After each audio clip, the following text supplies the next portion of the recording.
తెలంగాణ అనేటువంటి ఒక జాతి ఇతరుల చేతుల్లో చిక్కి విలవిల్లాడి సర్వనాశనం అయిపోయిన పరిస్థితి. మీకు ఇంకో విషయం కూడా చెప్పాలి, మీరు జహీరాబాద్ నుంచి వచ్చినారు కాబట్టి. నేను ఉద్యమానికి ఇక పోవాలి, ఇక తప్పదు, తెలంగాణ అయితే తప్ప ఈ గడ్డకు విముక్తి రాదు, ఈ రైతులు బాగుపడరు, ఖచ్చితంగా 600 తేల్చుకోవాలని చెప్పి ఒక నిర్ణయానికి వచ్చింది. నిర్ణయానికి వచ్చిన తర్వాత రంగారెడ్డి జిల్లాలో నాకు ఒక భూమి ఉంది. ఇక గవర్నమెంట్ ఇళ్లలో మనం ఉండొద్దు కదా ఉద్యమం చేసేటప్పుడు, ఇండిపెండెంట్గానే ఉండాలని చెప్పి నిర్ణయం చేసుకొని ఆ భూమిని అమ్మేసి బంజారాహిల్స్లో నేను ఉండే ఇల్లు కొనుక్కున్నాను. కొన్ని డబ్బులు మిగిలినుండే, మిగిలితే కన్నా భూమి కొందామంటే ఒక ఆయన కలిసింది నాకు. వాళ్ళు కలిసిన ఆయన కాళహస్తి ఆయన గోపాలకృష్ణారెడ్డి అని నా దోస్తుండే. ఎక్కడ పోయినామంటే ఇట్లా ఇల్లు కట్టుకుంటున్నా అని చెప్పి కొన్ని డబ్బుల్ని భూమి కొనుక్కోవాలంటే, నెల్లూరు ఆయన ఒక ఆయన ఉన్నాడు, నేను రేపు చెప్తాను, నీ దగ్గరికి వస్తాడు, ఆయన తీసుకుపోయి నీకు భూములు చూపెడతాడు అని చెప్పాడు. ఎవరు? నెల్లూరు ఆయన. సరే రాని మానికైతే చూద్దామని నేను పొద్దున వచ్చింది. వచ్చిన తర్వాత పోదాం సార్ అని బయలుదేరినాం. బయలుదేరిన తర్వాత ఇక చక్కగా నారాయణఖేడ్ దాకా పోవాలి సార్ అని. సరే మంచిది పా అని చెప్పి సదాశివపేట కన్నా ముందు నుంచి చూపెడుతుంది నాకు. సదాశివపేట కన్నా జర ముందు నుంచి ఆడ 1700 ఎకరాలు ఆయనే అడ్వాన్స్ ఇచ్చాడు. 1700 ఎకరాలు. ఇక ఆ నుంచి ముందుకు పోతుంటే ఇది పలానది, ఇది పలానది, ఇది పలానది చెప్పుకుంటా జైరాబాద్ టౌన్కి వచ్చింది. వచ్చిన తర్వాత కొంచెం ఇప్పుడు అది మొగడంపల్లి మండలం అయిందేమో, ఆడ దిక్కు తీసుకొని పోయింది కొంత దూరం. అప్పుడు జైరాబాద్ మండలం ఉండేది. తీసుకొని పోయి చూపించండి ఇవన్నీ పలాంది పలాంది. అలా ఒక్కంది కూడా మన తెలంగాణలో పోయలేదు, అన్ని ఆంధ్రలో పోయలేదు. సరే ఇంకేం చూపెడుతున్నాను అడిగింది. ఇంకా చాలా ఉన్నాయి సార్, నారాయణఖేడ్కి కూడా పోవాలి, నాకు అర్థమవుతుంది కదా, తెలుస్తుంది కదా అని చెప్పి సరే ఇక లద్దు బాయ్సాబ్ ఇక రేపు తిరుగుదామని చెప్పి తెల్లారి మళ్ళీ తీసుకొని పోయాం. ఇక పోయి అటు నారాయణఖేడ్ దిక్కు చాలా దూరం పోయినాం. మన బీదర్ రోడ్ పోయి పోతాం కదా, అటు చాలా దూరం పోతే ఇప్పుడు ఈయనది ఒక 60 ఎకరాలనేది నన్ను దొరకపోయినది అలా చెరుకు పెడుతున్నారు.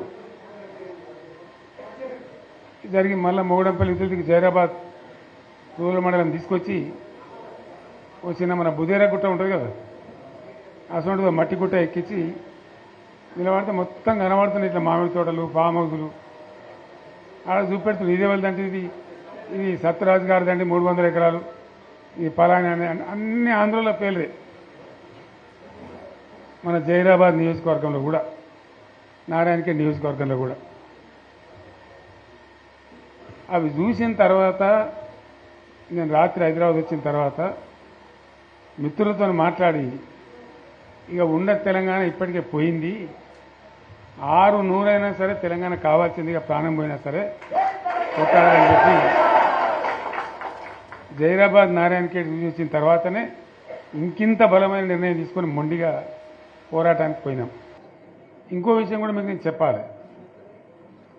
అయితే ఇతరులు వచ్చి తెలంగాణ భూములు ఆక్రమించడానికి, తెలంగాణ ఉద్యోగాలు కొట్టేయడానికి, తెలంగాణ నీళ్లు మలుపుకొని పోవడానికి ఎవరు కారణం? దీనికి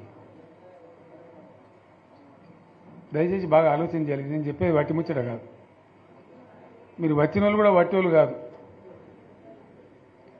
ఎందుకు జరిగింది 60 ఏళ్ళు తెలంగాణతోని? ఈ పరాశకాలు ఎవరు? ఆజ్ఞుడు ఎవడు? దీని కారకులు ఎవరు? ఇది చాలా ముఖ్యమైన విషయం. దయచేసి నేను చెప్పేది వినాలి. మీరు వెళ్ళిన తర్వాత మేమీ గ్రామాలలో చర్చ కూడా పెట్టాలని నేను కోరుతున్నాను. తెలంగాణ ఆగమైపోవద్దు కదా, నబటోని ముందర జారిపడద్దు కదా, మనకు కూడా చీము నెత్తురు పౌరుషం ఉండాలి కదా. ఏం జరిగింది? ఎవడు దీన్ని నాశనం పట్టించినాడు? ఎవడు? కాదు కాదు మన తెలంగాణ వాళ్ళే.